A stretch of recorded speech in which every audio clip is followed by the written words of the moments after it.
Hello students, very good morning to everyone.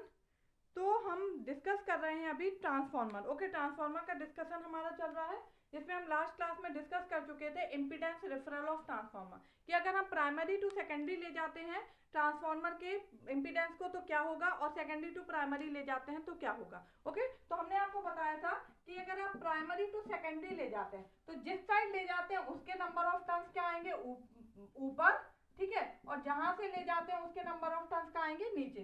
तो primary से कहाँ ले जाना है, सेकेंडरी, कहाँ ले जाना है, सेकेंडरी, तो सेकेंडरी के ऊपर प्राइमरी के नीचे, इसका स्क्वायर। अगर सेकेंडरी टू प्राइमरी ले जाएंगे तो NP बाय NS का होल स्क्वायर, ये हमारा टर्म्स आता है, उसके साथ इंपीडेंस तो आएगा ही आएगा। ओके, तो ये सब हम डिस्कस कर चुके थे। एडिटिव पोलैरिटी, सब्ट्रैक्टिव पोलैरिटी हम डिस्कस कर चुके थे।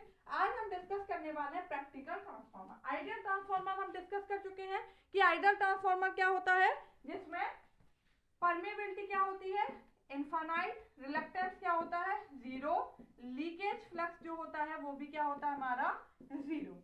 ओके, अब हमारा क्या है, प्रैक्टिकल ट्रांसफार्मर। आइडियली ये सारी चीजें पॉसिबल नहीं होती है। आइडियल जो होता है वो सिर्फ कहने की बात होती है, कोई भी चीज आइडियल नहीं होती है इस दुनिया में। हम बोले कि हम बहुत आइडियल हैं हम पढ़ने में, लेकिन कोई चीज आइडियल नहीं होती, सबके अंदर कुछ ना कुछ खामियां होती ही हैं, ये आपको पता है। कोई भी इंसान बहुत अच्छा है, कितना भी अच्छा हो, वो किसी का बुरा नहीं सोचता हो कुछ भी, बट सबके अंदर कुछ ना कुछ कमियां जरूर होती हैं। ओके, ऐसे ही ट्रांसफार्मर आइडियल होता नहीं है, बस हम उसको मान के चलते हैं कि अगर आइडियल होगा तो किस तरीके से होगा, हम इस तरीके की बात कर लेते हैं, बट चीजें जो है वो प्रैक्टिकली पॉसिबल हैं। तो जो प्रैक्टिकल ट्रांसफार्मर होता है उसमें ये सब नहीं होता, मतलब कि होगा, मतलब परमेबिलिटी ऑब्वियस होगी, रिलक्टेंस होगा, बट परमेबिलिटी इनफाइनाइट नहीं होती है। परमेबिलिटी कुछ ना कुछ होगी, मतलब फाइनाइट परमेबिलिटी होगी। ओके, फ्लक्स जो है वो जीरो नहीं, सॉरी, रिलक्टेंस जो है वो जीरो नहीं होगा, क्योंकि जब परमेबिलिटी फाइनाइट होगी तो रिलक्टेंस कैसे जीरो होगा, लीकेज फ्लक्स भी क्या होगा, जीरो नहीं होगा, कुछ ना कुछ क्या होगा, हमारा लीकेज फ्लक्स होगा। जो लॉसेस आ रहे थे, आई स्क्वायर आर लॉस, वो जीरो आ रहे थे, अब वो क्या होंगे, ये जो लॉसेस हैं वो भी क्या होंगे, जीरो नहीं होंगे, क्योंकि हमारा कुछ ना कुछ जो बाइंडिंग है उसमें कुछ ना कुछ रेजिस्टेंस होता ही है, रिएक्टेंस होगा हमारा, तो इसके कारण क्या होते हैं, लॉसेस भी इंक्लूड हो जाते हैं। तो हम अब एक एक करके देखेंगे कि किस तरीके से हम इसमें चीजें ऐड करेंगे, कि पहले परमेबिलिटी देखेंगे क्या होगा, रिलक्टेंस क्या होगा, कैसे लीकेज फ्लक्स आ रहा है, कैसे हमारा रेजिस्टेंस जोड़ने से लॉसेस वगैरह इंक्लूड हो रहे हैं। ओके, तो सबसे पहला टर्म आता है परमेबिलिटी। ओके, परमेबिलिटी हमने आपको डेफिनेशन ऑलरेडी बता चुके हैं कि मैग्नेटाइजेशन करने का रहता है कि कितना हमारा डिग्री है, कि हम फ्लक्स दे रहे हैं, करंट दे रहे हैं, और हमारा जो कोर है वो कितना मैग्नेटाइज हो रहा है,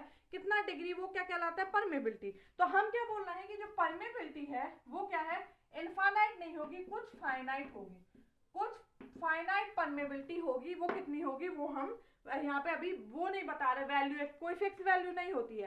परमेबिलिटी किस पे डिपेंड करती है, मटेरियल पे, जिस मटेरियल का बना होगा उस पे डिपेंड करेगी हमारी। ओके, CRGO स्टील का है, सिलिकॉन स्टील का है, फेरोमैग्नेट है, वो हम कंस्ट्रक्शन में डिस्कस कर चुके हैं। ओके, तो परमेबिलिटी कुछ फाइनाइट परमेबिलिटी होगी। तो रिलक्टेंस क्या होता है, SL बाई म्यू ए। तो पहले परमेबिलिटी इनफाइनाइट थी, इसलिए रिलक्टेंस क्या था, जीरो।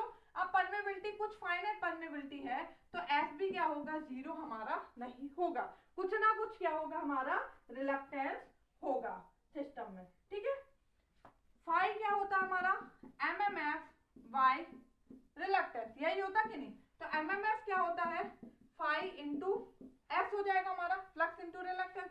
MMF क्या होता है, N into I equal to phi into S। ठीक है, for finite value of flux, flux की कुछ ना कुछ वैल्यू है, फाइनाइट वैल्यू ऑफ फ्लक्स है, फ्लक्स जीरो नहीं है।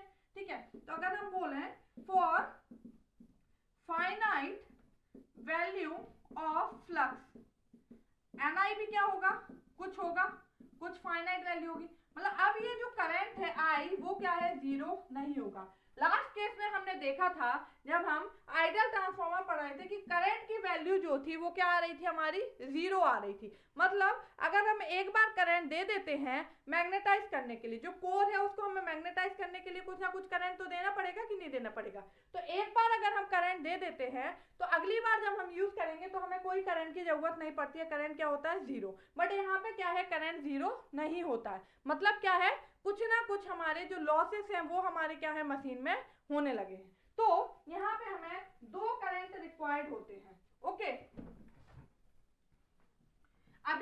हमने जब पढ़ा था हमारा आइडियल ट्रांसफार्मर, तो उसमें हमने एक करंट के बारे में डिस्कशन किया था, जो कि कौन सा करंट था, आई म्यू, जिसको हम क्या बोलते थे, मैग्नेटाइजिंग करंट। ठीक है, this is the current which is required to establish the flux in the core. जो हमारा कोर है इसमें हमें क्या करना पड़ता है, एक फ्लक्स एस्टेब्लिश करना पड़ता है। एक फ्लक्स रहता है कि नहीं इस मशीन में, जिसको ये बाइंडिंग क्या करती है, कट करती है, तब ईएमएफ इंड्यूस होता है। क्योंकि फैराडे लॉ क्या कहता है, whenever a conductor cuts the flux EMF is induced। Okay, तो पहले तो हमारा फ्लक्स होना चाहिए ना, तब तो कंडक्टर कट करेगा, तब ईएमएफ इंड्यूस होगा हमारा। तो ये जो फ्लक्स है, इस फ्लक्स को एस्टेब्लिश करने के लिए करंट रिक्वायर्ड हो रहा था, जो करंट क्या था हमारा, मैग्नेटाइजिंग करंट आई म्यू। तो हमारा अभी तक क्या था, आइडियल ट्रांसफार्मर में केवल ये करंट रिक्वायर्ड था, आई म्यू।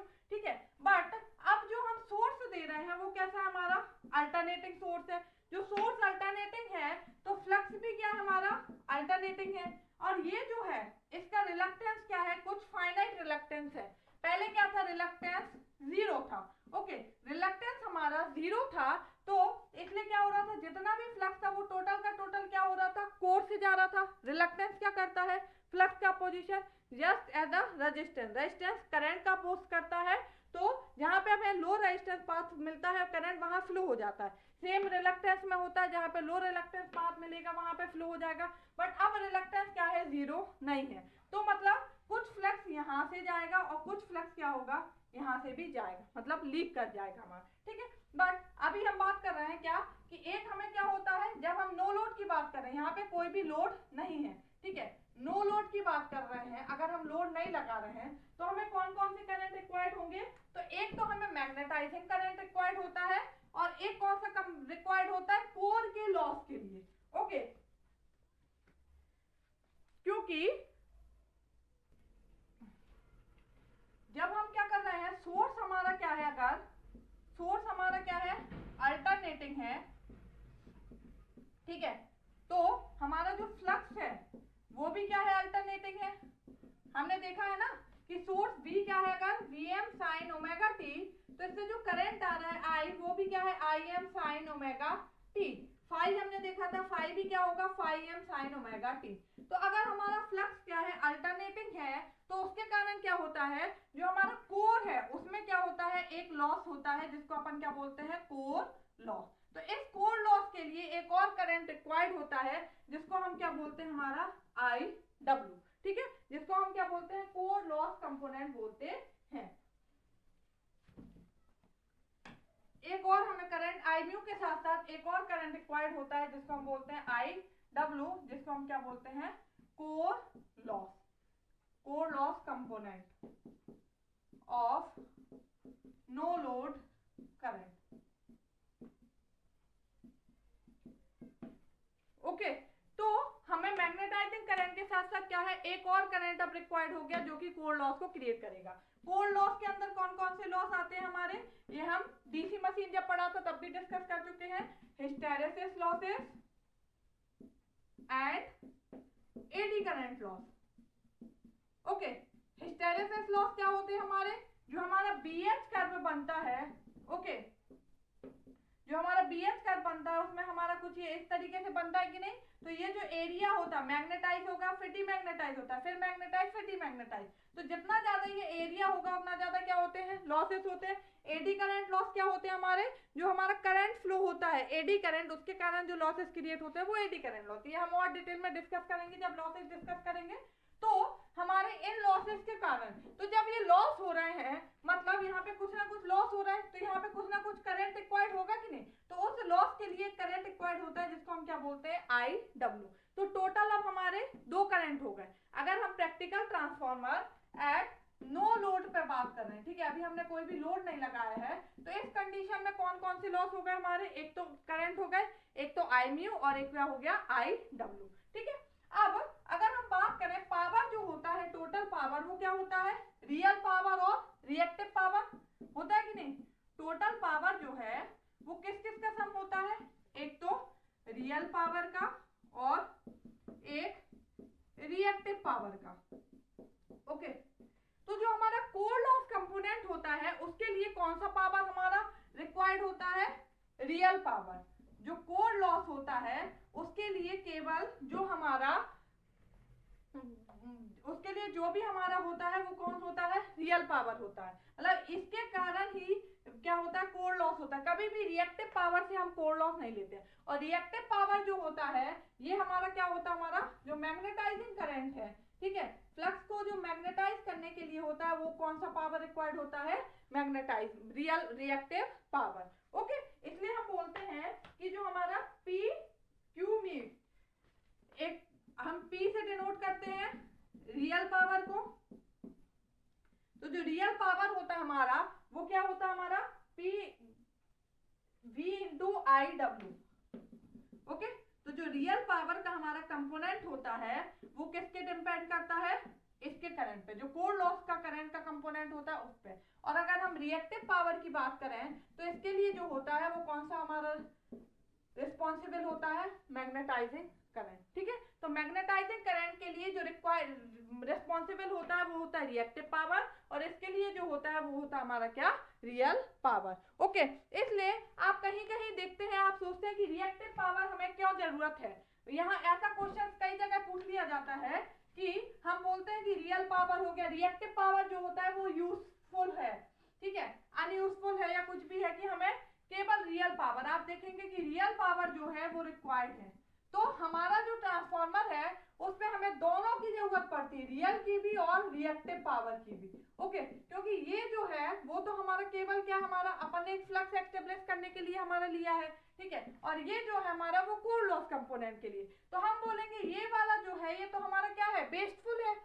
ये वाला जो है ये फ्लक्स एस्टेब्लिश्ड हो गया, कट करेगा, ईएमएफ इंड्यूस हो जाएगा, ये हमारा बेस्टफुल कंपोनेंट है। बट दोनों चीजें रिक्वायर्ड है। जब कोर है उसमें जा रहा है तो उसमें कुछ लॉस रिक्वायर्ड होगा ना, तो टोटल हमारा रिक्वायर्ड होता है। ऐसा मत सोचिएगा कि केवल रिएक्टिव पावर ले लें, रियल नहीं ले, क्योंकि कई जगह ऐसा कंफ्यूजन हो जाता है। पूछ भी लेते हैं आपको कंफ्यूज करने के लिए कि ये तो हमारा बेस्टफुल है, इसको हटा देंगे तो क्या केवल इससे काम चल जाएगा, नहीं, हमें दोनों चीजें ही रिक्वायर्ड होती हैं, रिएक्टिव पावर भी, रियल पावर भी। तो जो रिएक्टिव पावर है वो रिस्पॉन्सिबल होता है मैग्नेटाइजिंग करंट के लिए। जो हमें मैग्नेटाइजिंग करंट चाहिए फ्लक्स में, मतलब जो ट्रांसफार्मर है उसमें जो हमें फ्लक्स क्या करना है, एस्टेब्लिश करना है, उसके लिए जो पावर रिक्वायर्ड होता है वो रिएक्टिव पावर होता है। और जो कोर लॉस के कंपोनेंट होते हैं उसके लिए जो पावर रिक्वायर्ड होता है वो कौन सा पावर होता है, रियल पावर रिक्वायर्ड होता है।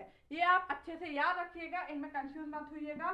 क्यू म्यू इक्वल टू होता है वी इंटू आई म्यू, और पी डब्ल्यू जो होता है वो होता है वी इंटू आई डब्ल्यू। ये रियल पावर है और ये हमारा क्या है, रिएक्टिव पावर है। ठीक है, इस तरीके से क्वेश्चन पूछ सकते हैं कि मैग्नेटाइजिंग करंट एस्टेब्लिश करने के लिए जो पावर रिक्वायर्ड होता है वो रियल पावर होता है कि रिएक्टिव पावर होता है, कि दोनों होते हैं। तो आपको ये चीज बहुत अच्छे से याद रखना है।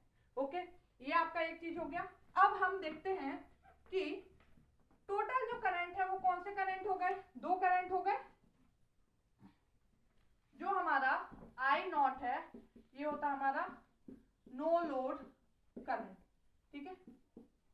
आई न्यू जो होता है ये होता है magnetising current, magnetising component of no load current.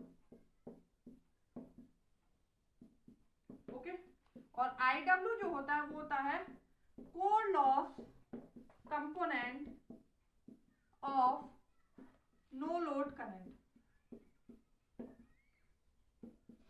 ठीक है, तो जो हमारा टोटल पावर होता है, करंट होता है आई नॉट, वो क्या क्या होता है, आई म्यू प्लस आई डब्ल्यू का सम होता है।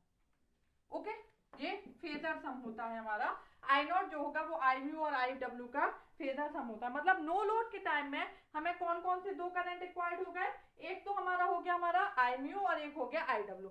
एक करंट जो कि हमारा रिस्पॉन्सिबल होगा for establish the flux in the core, and second current which is responsible for core loss component in the current, core loss component of current in the core. ठीक है, तो अगर हम फेजर डायग्राम से देखें तो ये हमारा किस तरीके से बनेगा, हमने आपको बताया था ये हमारा क्या है, आई म्यू है, ठीक है, और ये क्या होगा, आई डब्ल्यू। इन दोनों का रिजल्टेंट जो है वो क्या है, आई नॉट। ओके, अभी हमने बताया आपको आई नॉट क्या है, आई म्यू प्लस आई डब्ल्यू, इन दोनों का सम है। ये क्या है, फेजर है, तो ये फ्लक्स की डायरेक्शन में होता है आई म्यू, क्योंकि आई म्यू मैग्नेटाइजिंग करंट ही रिस्पॉन्सिबल होता है फ्लक्स के लिए, तो इसके डायरेक्शन में बनाएंगे। इससे 90 डिग्री पे क्या होता है हमारा आई डब्ल्यू होता है। ये अगर हम ले लें फाई नॉट, ठीक है, फाई नॉट क्या हमारा no load power factor, phi naught क्या है no load power factor angle. Power factor क्या हो जाएगा हमारा cos फाई नॉट, ये क्या हो जाएगा नो लोड पावर फैक्टर। यहां से अगर हम देखें कि आई म्यू क्या होगा और आई डब्ल्यू क्या होगा, तो जब भी आप निकालते हैं, सपोज ये फेजर है तो इसके दो कंपोनेंट होते हैं कि नहीं, ये एंगल है फाई, तो जिसके फेस में है वो वाला कौन सा कहलाता है कॉस वाला कंपोनेंट, और उससे परपेंडिकुलर कौन सा कहलाता है साइन कंपोनेंट। तो आई डब्ल्यू क्या हो जाएगा आई नॉट कॉस फाई नॉट, क्योंकि आप देखिए ये एंगल है तो इसके फेस में कौन सा है कॉस वाला, और इससे 90 डिग्री कौन सा कहलाएगा साइन वाला, तो आई म्यू इक्वल टू क्या होता है I not signify not.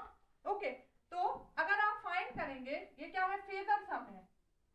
Okay, तो आई डब्ल्यू का स्क्वायर प्लस आई म्यू का स्क्वायर इक्वल टू क्या आएगा आई नॉट का स्क्वायर कॉस फाई नॉट का स्क्वायर प्लस आई नॉट का स्क्वायर साइन फाई नॉट का स्क्वायर। ये क्या होगा आई डब्ल्यू का स्क्वायर प्लस आई म्यू का स्क्वायर इक्वल टू क्या हो जाएगा आई नॉट का square cos square plus sine square 1, तो आई नॉट इक्वल टू क्या होगा अंडर रूट आई डब्ल्यू का स्क्वायर प्लस आई म्यू का स्क्वायर। ओके, ये हम इस तरीके से फाइंड करते हैं वैल्यू, मतलब सिर्फ इसका मैग्नीट्यूड। हमने आपको ऐसे लिखा था तो हमने बोला था कि ये क्या होता है फेजर सम होता है हमारा, ठीक है। इसका मैग्नीट्यूड फाइंड करेंगे तो इस तरीके से हम फाइंड करते हैं। तो ये वाले फॉर्मूले आपको याद रखना है कि आई डब्ल्यू इक्वल टू क्या होता है I not cos phi not, और आई म्यू इक्वल टू क्या होता है I not signify not. ये आपको फेजर डायग्राम याद रखना है कि आई म्यू जो होगा वो फ्लक्स के टर्म में होगा, ठीक है। इसको हम रेफरेंस मान के चलते हैं, हमने आपको पहले भी बताया, क्योंकि ये जो मेन फ्लक्स होता है, ठीक है, ये क्या होता है मेन फ्लक्स या म्यूचुअल फ्लक्स, ये कांस्टेंट होता है पूरे डिवाइस में। जो फ्लक्स होता है वो कांस्टेंट होता है, इसलिए हम क्या बोलते हैं ट्रांसफार्मर को कांस्टेंट फ्लक्स डिवाइस भी बोलते हैं, इसलिए इसको रेफरेंस मान के चलते हैं। फाई के रेफरेंस में क्या होगा आई म्यू, क्योंकि आई म्यू से ही क्या हो रहा है आई म्यू रिस्पॉन्सिबल है फाई बनाने के लिए। इससे 90 डिग्री पे आप देख रहे हैं कि दोनों के बीच में कितना एंगल है 90 डिग्री का है, तो इससे 90 डिग्री में आई डब्ल्यू होता है हमारा, और ये हो गया हमारा आई नॉट, ठीक है, ये हो गया फाई नॉट। तो ये हो गया इसका फेजर डायग्राम, और ये होगा हमारे I W I mu. I mu magnetising current है जो कि रिस्पॉन्सिबल है फ्लक्स एक्सटेब्लिश करने के लिए, आई डब्ल्यू जो है वो वर्किंग कंपोनेंट है जो एक्सटेब्लिश है हमारा कोर लॉस को एक्सटेब्लिश करने के लिए होता है, ठीक है। तो ये हमारा इतना डिस्कशन हो गया हमारा। ओके, तो ये हो गया हमारा क्या आई नॉट नो लोड करंट जो होगा वो किस किस का सम होगा हमारा working component of current. Okay, अब हमने जो ये फेजर डायग्राम बनाया है ये क्या बनाया फाई, इसके फेस में आई म्यू होगा, इससे 90 डिग्री पे आई डब्ल्यू होगा, इन दोनों का रिजल्टेंट जो है वो क्या होगा आई नॉट होता है। ओके, और ये जो होता है हमारा वो क्या होता है हमारा फाई नॉट। ओके, तो ये जो आई म्यू की वैल्यू होती है ये क्या होती है ज्यादा होती है as compare to I W. Okay, तो अगर हम बात करें तो जो फाई नॉट होता है जो एंगल है नो लोड, जो हमारा पावर फैक्टर एंगल है वो क्या होता है हाई होता है, no load power factor angle, इसकी वैल्यू कितनी होती है 70 डिग्री से लेके 75 डिग्री के बीच में। ओके, ये भी आपको याद रखना है, ये पूछा जा सकता है। तो जो कॉस फाई नॉट होता है वो कितना होता है अप्रोक्सीमेट हमारा 0.2। Okay, 0.2 lag. ये हमारा जो ट्रांसफार्मर है वो lagging load, leading load, reactive power तीनों पे काम कर सकता है। लैगिंग लोड मतलब इंडक्टिव, लीडिंग मतलब कैपेसिटिव, और यूनिटी पावर फैक्टर मतलब रिएक्टिव। ओके, लेकिन मोस्टली जो है वो हमारा क्या होता है लैगिंग लोड ही अपन लेके चलते हैं। तो अगर अपन बात करें तो जो जनरली फाई नॉट जो होता है वो कितना लेते हैं 70 डिग्री टू 75 डिग्री, और कॉस फाई नॉट कितना लेते हैं 0.2 लैग। ओके, अब जो हमारा आई म्यू होता है उसकी वैल्यू क्या होती है ज्यादा होती है as compare to I W, ये भी हमें याद रखना है। ओके, आई म्यू की वैल्यू क्या कितनी होती है हमारी, आई म्यू की वैल्यू होती है approximately I mu is approximately, I mu की वैल्यू कितनी होती है हमारी 4 to 6%, 4 to 6% of full load current.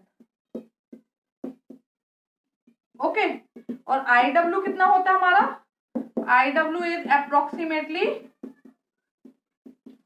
1 to 2%, 1 to 2% of full load current. Okay, ये हमारा पूछ सकते हैं, पूछा जाता है कि आई म्यू जो मैग्नेटाइजिंग करंट है इसकी वैल्यू कितनी होती है, तो मैग्नेटाइजिंग करंट की वैल्यू 4 to 6% होती है फुल लोड करंट के, और जो हमारा नो लोड कंपोनेंट मतलब जो core loss component of current है उसकी कितनी होती है, 1 to 2% of full load current. Okay, अब आप सोचेंगे फुल लोड करंट क्या होता है, तो हम पहले भी बता चुके हैं. फुल लोड करंट मतलब क्या होता है हमारा रेटेड करंट. रेटेड करंट क्या होता है, बाय करंट रेटिंग जो कि क्या होती है, नेम प्लेट रेटिंग जो होती है उसको क्या बोलते हैं, रेटेड करंट. मतलब जब भी अपन कोई मशीन खरीदते हैं, मोटर खरीदते हैं, कुछ भी, तो उस पर एक नेम प्लेट लगी रहती है, उस पर जो हमारी रेटिंग दी होती है करंट की वो होती है हमारी रेटेड करंट या फिर फुल लोड करंट की वैल्यू. तो फुल लोड करंट का 4 to 6% होता है मैग्नेटाइजिंग करंट, और no load core loss component जो होता है वो होता है 1 to 6%. ओके, तो आई म्यू की वैल्यू क्या होती है, ज्यादा होती है एज कंपेयर टू हमारा किसके, आई डब्ल्यू के.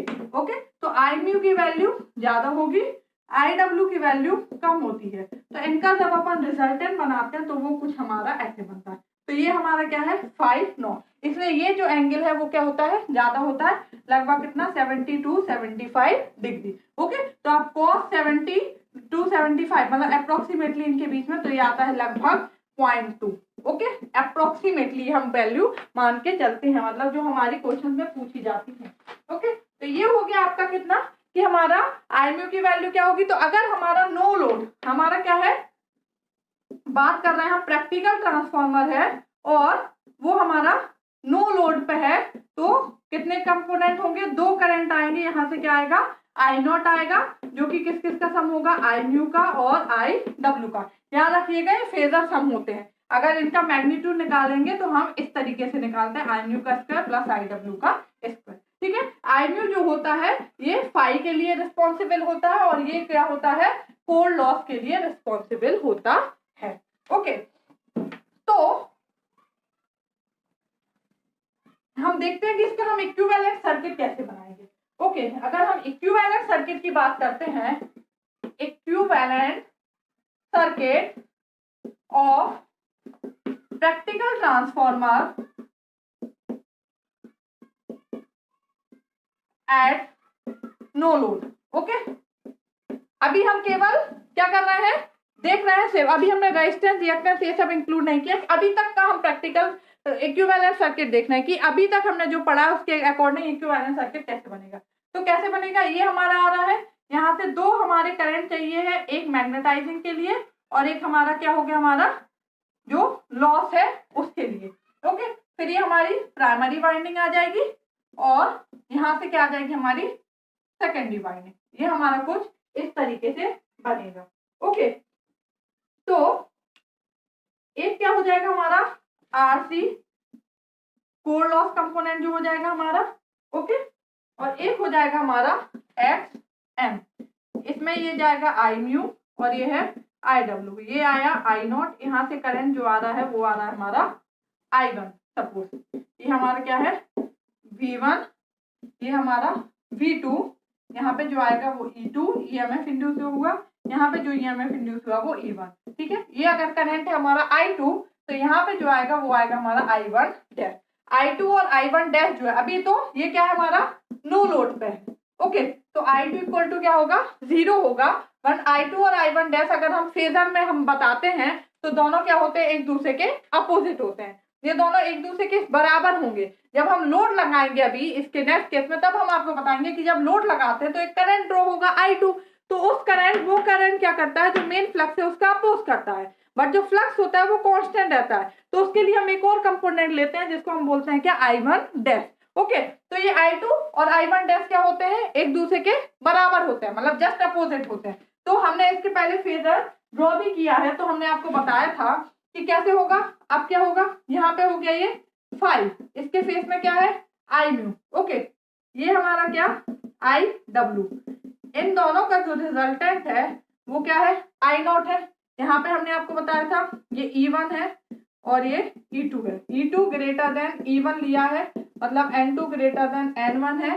ये कौन सा ट्रांसफॉर्मर है, स्टेप अप ट्रांसफॉर्मर. ओके, इसके जस्ट अपोजिट में क्या होता है, माइनस E1, E1 और जो माइनस ये E1 E2 है, तो इसके जस्ट अपोजिट में क्या होगा हमारा, माइनस E1 है हमारा। ठीक है, अगर हमने बोला कि I2 जो है वो क्या कर रहा है, लैग कर रहा है, तो ये कुछ एंगल से लैग करेगा फाई से, तो इसके जस्ट अपोजिट में क्या बनाते हैं हम, I1 डैश बनाते हैं हमारा। ठीक है, ये अगर I2 अभी क्या है, 0 है, तो ये भी क्या होगा, 0 होगा। तो केवल कौन सा कंपोनेंट अभी हमारा आ रहा है, I0, जो कि किस किस का सम है, IU और IW का। तो अभी तक हमारा ये इतना आया है हमारा। ठीक है, तो ये जो RC है ये हो गया हमारा काय के लिए, कोर लॉस के लिए रिस्पॉन्सिबल, और ये जो XM है ये है हमारा क्या, मैग्नेटाइजिंग, जो हमारा फ्लक्स हमें एक्सटेब्लिश करना है उसके लिए रिस्पॉन्सिबल। ओके, तो अगर हम देखें तो RC की वैल्यू क्या होगी, इसके अक्रॉस वोल्टेज क्या है, ये इनपुट वाला, ये तीनों पैरेलल में है तो सेम होंगे हमारे। तो RC इक्वल टू IW, यहाँ जो करंट है IW, उसकी वैल्यू क्या हो जाएगी, V1 बाय RC। ठीक है, और I म्यू क्या हो जाएगा, V1 बाई XM। ओके, ये है हमारा कोर लॉस का करंट कंपोनेंट और ये है मैग्नेटाइजिंग कंपोनेंट ऑफ करंट। यहाँ से अगर हम देखें तो E1 by E2 equal to क्या होगा, N1 बाई N2, यहाँ का करंट है I1 डैश और ये I2, तो क्या होगा, I1 dash by I2 equal to होगा N2 बाई N1। ये रिलेशन हम ऑलरेडी पढ़ चुके हैं। ठीक है, ये प्राइमरी के नंबर ऑफ टर्न्स N1 माने और ये क्या माने, N2। तो यहाँ तक आपको समझ में आया कि जब हमारा नो लोड पे है तो हमारा पहले केबल हमारा आ रहा था जो कि हमारा फ्लक्स एक्सटेब्लिश करना था उसके लिए, अब हमारा रिलक्टेंस 0 नहीं है और जो हमारा इनपुट है वो साइनोसोडियल है, तो फ्लक्स भी साइनोसोडियल है। उसके कारण कोर में जो एक लॉस होता है उस लॉस के लिए हमें एक करंट रिक्वायर्ड होता है, वो करंट होता है IW। तो जो हमारा no load component of current है वो क्या होगा, इन दोनों का सम होगा, एक तो कोर लॉस कंपोनेंट का और एक मैग्नेटाइजिंग कंपोनेंट ऑफ करंट का। मैग्नेटाइजिंग कंपोनेंट ऑफ करंट के लिए जो पावर रिक्वायर्ड होता है वो कौन सा पावर होता है, रिएक्टिव पावर। ओके, और जो लॉस के लिए होता है वो होता है रियल पावर। हमेशा जो लॉस के लिए रिस्पॉन्सिबल है पावर वो होता है रियल पावर और इसके लिए जो होता है वो होता है रिएक्टिव पावर। उसके बाद आपने देखा कि जो I म्यू की वैल्यू होती है वो ज्यादा होती है एज कम्पेयर टू IW। ठीक है, क्योंकि नो लोड पे है, नो लोड पे करंट क्या है, बहुत कम है, लॉसेज जो होते हैं वो बहुत कम होते हैं, I2R लॉसेज। ओके, तो इसलिए जो हमारा IW होता है इसकी हमारी वैल्यू कम होती है as compare to I mu. ये आपने देखा 4 to 6% होता है फुल लोड करंट के, 1 to 2% होता है फुल लोड करंट की। ओके, इसके बाद हमने इसकी वैल्यू देख ली कि I म्यू जो है वो कैसे फाइंड करते हैं, V1 बाय RC, और IW जो है वो हम कैसे फाइंड करते हैं। अब हम एक ऑब्जर्वेशन देखते हैं। सपोज हमने बोला कि हम अप्लाइड वोल्टेज कांस्टेंट रखते हैं। ठीक है,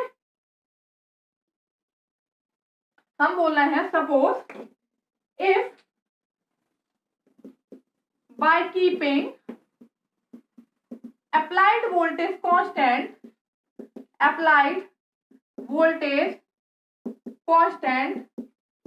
and be reduced frequency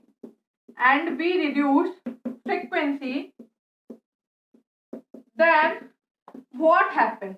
अगर हम बोल रहे हैं कि हम अप्लाइड वोल्टेज कांस्टेंट रखते हैं और हम फ्रीक्वेंसी को रिड्यूस करते हैं तो क्या होगा, हम ये देखने की कोशिश करते हैं कि क्या हमारा इफेक्ट पड़ेगा। ठीक है, then what happens to no load current and power factor,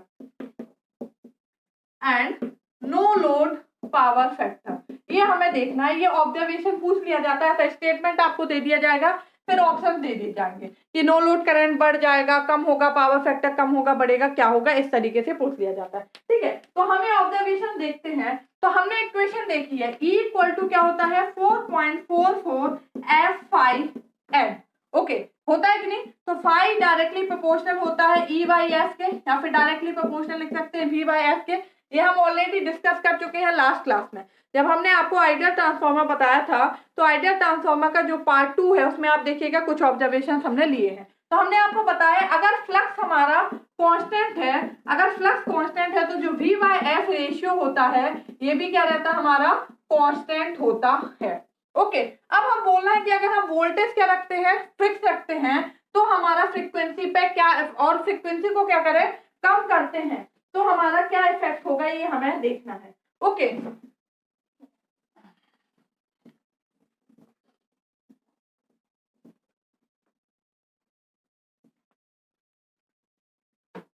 तो तो ईएमएफ इक्वेशन के अकॉर्डिंग क्या है हमारा वी बाय एफ जो है ये हमारा क्या है, अगर कांस्टेंट है, ठीक है, हम क्या बोल रहे हैं कि अपन v को क्या रख रहे हैं, कांस्टेंट रख रहे हैं, और अगर हम फ्रीक्वेंसी को क्या कर रहे हैं, मान लो आप कम कर रहे हैं, फ्रीक्वेंसी को कम कर रहे हैं, तो v by F ratio directly proportional phi होता है equal to 4.44 F phi N. Okay, तो ये तो कांस्टेंट है, एन नंबर ऑफ टर्न्स भी कांस्टेंट है, तो v by F directly proportional किसके होगा, फ्लक्स के, ठीक है।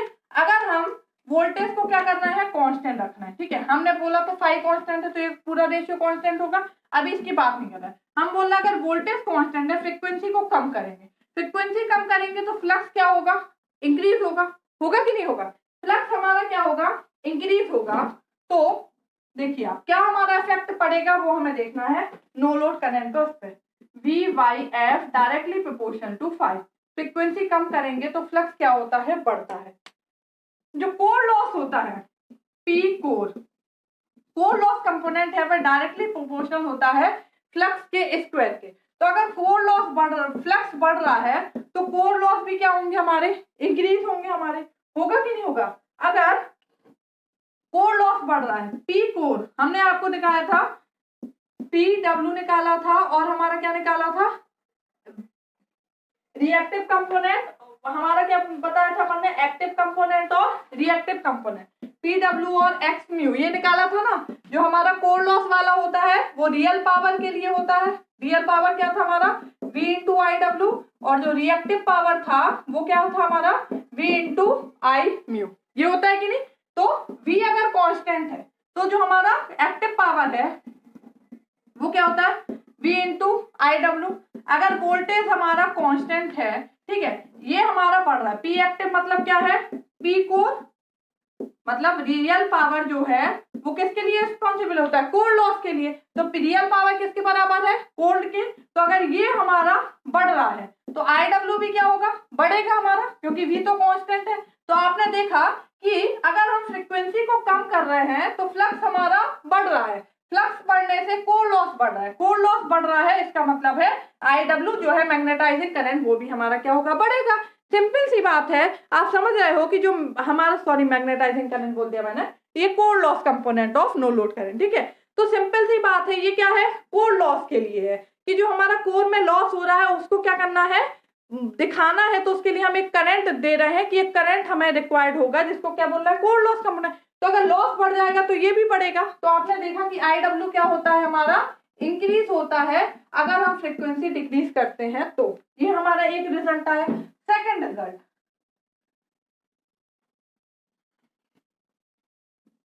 सेकंड रिजल्ट क्या है हमारा, एमएमएफ जो होता है, एमएमएफ इक्वल टू क्या होता है, एन इंटू आई।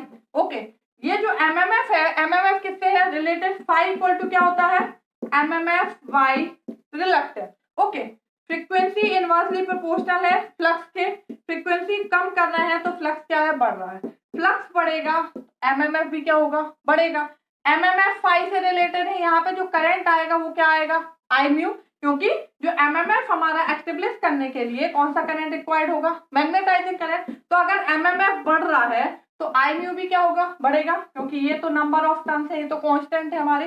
तो आप देख रहे हैं फ्रीक्वेंसी कम करने से फ्लक्स बढ़ रहा है, फ्लक्स बढ़ने से एमएमएफ बढ़ रहा है, एमएमएफ बढ़ेगा तो जो मैग्नेटाइजिंग कंपोनेंट ऑफ करंट है वो भी क्या होगा, इंक्रीज। तो आपने देखा कि आई म्यू भी क्या होगा, इंक्रीज होगा अगर फ्रीक्वेंसी क्या हो रही है, कम हो रही है तो, ठीक है। अब आई नॉट जो होता है वो किस किस का सम है, हम ऑलरेडी बता चुके हैं, आई म्यू का स्क्वायर प्लस आई डब्ल्यू का स्क्वायर। अगर ये बढ़ रहा है ये भी बढ़ रहा है तो आई नॉट भी क्या होगा, इंक्रीज होगा हमारा, होगा कि नहीं होगा। तो हमारा आई नॉट भी जो होता है वो क्या होता है हमारा, इंक्रीज हो जाता है। ओके, तो ये हो गया नो लोड करंट, कि नो लोड करंट जो है वो क्या होता है, इंक्रीज होता है। अब हमने आपको ऑलरेडी बताया कि आई म्यू ग्रेटर देन होता है किससे, आई डब्ल्यू से, ठीक है। इसके लिए कौन रिस्पॉन्सिबल है, रिएक्टिव पावर, ठीक है। इसके लिए कौन रिस्पॉन्सिबल है हमारा, रियल पावर या एक्टिव पावर हमारा। तो ये हमारा एक्स म्यू ग्रेटर देन होता है हमारा पी डब्ल्यू से, ठीक है। तो जो हमारा रिएक्टिव पावर है वो भी क्या हो जाएगा हमारा, बढ़ जाएगा हमारा रियल पावर के कंपैरिजन में। तो एक हमारा ये भी कंक्लूजन आया हमारा ठीक है। अब जो हमारा cos फाई नॉट है, नो लोड पावर फैक्टर, ये क्या हो जाएगा हमारा, रिड्यूस होगा, क्योंकि आप देख रहे थे आई म्यू यहाँ पे ज्यादा बढ़ेगा as compare to I W, तो ये वाला जो एंगल है वो क्या होगा, और बढ़ जाएगा हमारा।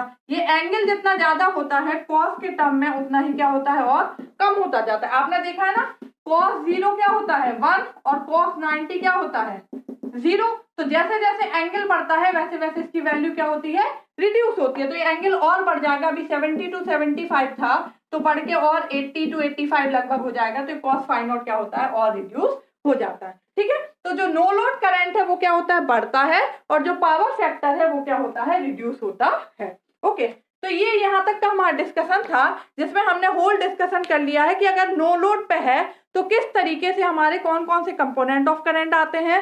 अगर हम वोल्टेज कांस्टेंट रखते हैं तो फ्रीक्वेंसी का क्या इफेक्ट होगा, अगर फ्रीक्वेंसी रिड्यूस करते हैं तो नो लोड करंट बढ़ेगा कि पावर फैक्टर कम होगा, क्या क्या होगा। तो ये आज हमने डिस्कस किया practical transformer at no load. Next class में हम डिस्कस करेंगे practical transformer at load. Okay, thank you.